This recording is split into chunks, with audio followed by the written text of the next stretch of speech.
안녕하세요. 주식인사이트 주식인사입니다. 오늘은 추석 이후에 올라갈 섹터에 대해서 말씀을 드릴까 합니다. 우선 첫 번째로는 북한 관련한 이슈를 좀 가져왔는데요. 요즘에 북한 관련한 이슈 크게 두 개가 있었죠. 첫 번째는 북한이 미국과 대화한다 라는 이야기가 나왔고, 두 번째는 역시나 미사일이었습니다. 자, 오늘 제가 할 이야기는 북미 대화나 미사일이 아닌 다른 시각으로 바라보면서 올라갈 만한 섹터에 대해서 이야기를 할까 합니다. 최근 일주일 사이에 북한 관련주가 정말 많이 상승하는 모습을 보였는데, 이 섹터는 좀 움직임이 없는 것 같아가지고 추석 이후 대북주로서 올라갈 만한 섹터라고 생각이 되니까 한번 들어보시면 좋을 것 같습니다. 우선 최근 북한 관련한 이슈들을 살펴보자면은 G7부터 해가지고 이야기가 나온 게 있습니다. G7 회의에서 미국의 트럼프 대통령과 일본의 아베 총리가 기자회견을 했는데, 트럼프 대통령이 북한의 미사일 발사에 대해서 언급을 했었죠. 북한의 미사일은 단거리 미사일을 발사했기 때문에 우리 미국, 그러니까 트럼프 대통령 입장에서 우리 미국은 전혀 영향을 받지 않는다. 그렇기 때문에 위협이 될 수 없다라고 말하니까 이 아베 총리가 무슨 말이지? 라고 하면서 왜 이래? 이랬습니다. 그래가지고 트럼프 대통령이 아베 총리한테 너도 북한 미사일 쏘는 거에 대해서 나랑 똑같은 생각이지? 이러니까 아베 총리가 뭐라고? 조금 의아해하는 표정을 지으면서 이제 기자회견을 마쳤었죠. 그리고 9월 9일에 북한의 최선희 북한 외무성 1부장이 미국과 9월 이달 하순에 실무 협상을 하겠다라는 성명을 발표했습니다. 월요일 되게 늦은 한 12시? 아니 11시? 11시에서 12시 사이에 되게 늦은 시간에 발표를 했어요. 북한이 그동안 경색되어 있던 북미 대화를 진전시키려는 모습을 보이겠구나 라고 생각을 했었는데, 바로 다음 날이죠. 9월 10일에 아침부터 미사일을 2번이나 쐈습니다. 2019년 들여서 10번째 미사일로 도발을 진행을 했습니다.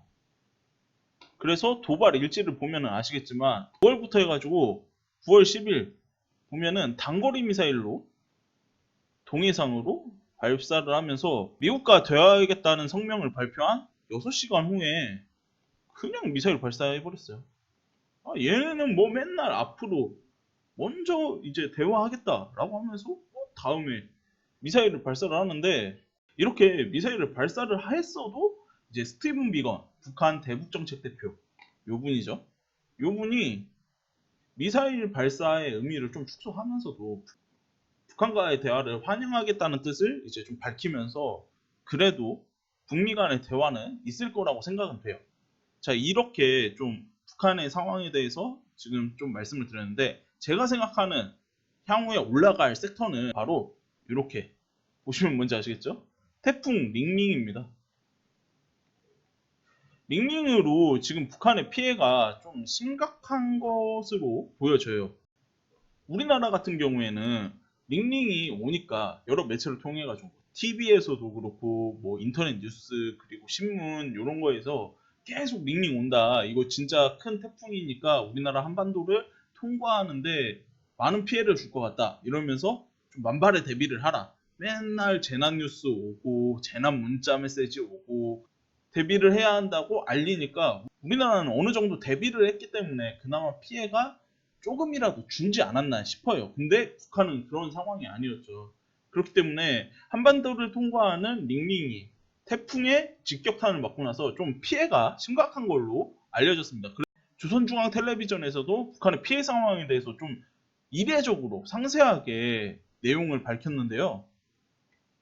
북한 링링 피해 현황으로 8일 오후 9시 기준으로 460여 세대, 그리고 공공시설 15동, 그리고 농작물, 특히 농작물 피해 면적 46,200여 정보, 이렇게 나왔습니다.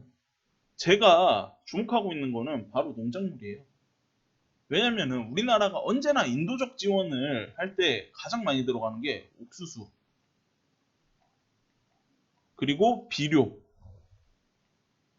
그리고 시멘트, 이렇게 세 가지를 인도적 지원 용품으로 요 세 개가 많이 가는데, 특히 요 비료라는 거죠. 농작물 피해 관련해 가지고 당장 복구할 수 있도록 도와줄 수 있는 게 어쨌든 비료고, 그리고 뭐 옥수수나 쌀 같은 거를 인도적 지원을 통해 가지고 보낼 때도 거진 빼놓지 않고 같이 갑니다. 이번에 인도적 지원을 하게 된다면은 비료를 북한으로 보내줄 가능성이 높지 않을까 싶어요. 관련된 기업들의 상승을 노려볼 수도 있을 거라고 보여집니다.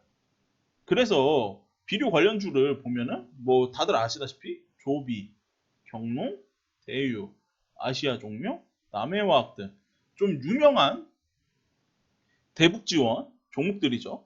그리고 사료 관련주로도 한일사료, 우성사료, 함스토리, 대주산업 관련된 종목들이 아무래도 상승이 나올 가능성이 높고, 그리고 현재도 어느 정도 움직임을 보여주고 있어요.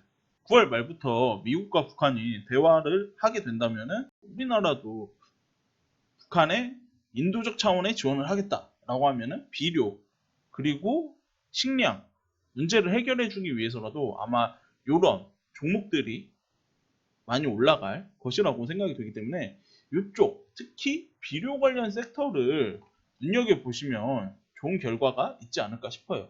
그래서 추석 이후에 상승할 만한 북한 관련 테마 중에 비료 섹터를 한번 지켜보시라, 이렇게 말씀을 드리겠고요. 추석 명절 잘 쇠시고 다음 영상으로 뵙도록 하겠습니다. 감사합니다.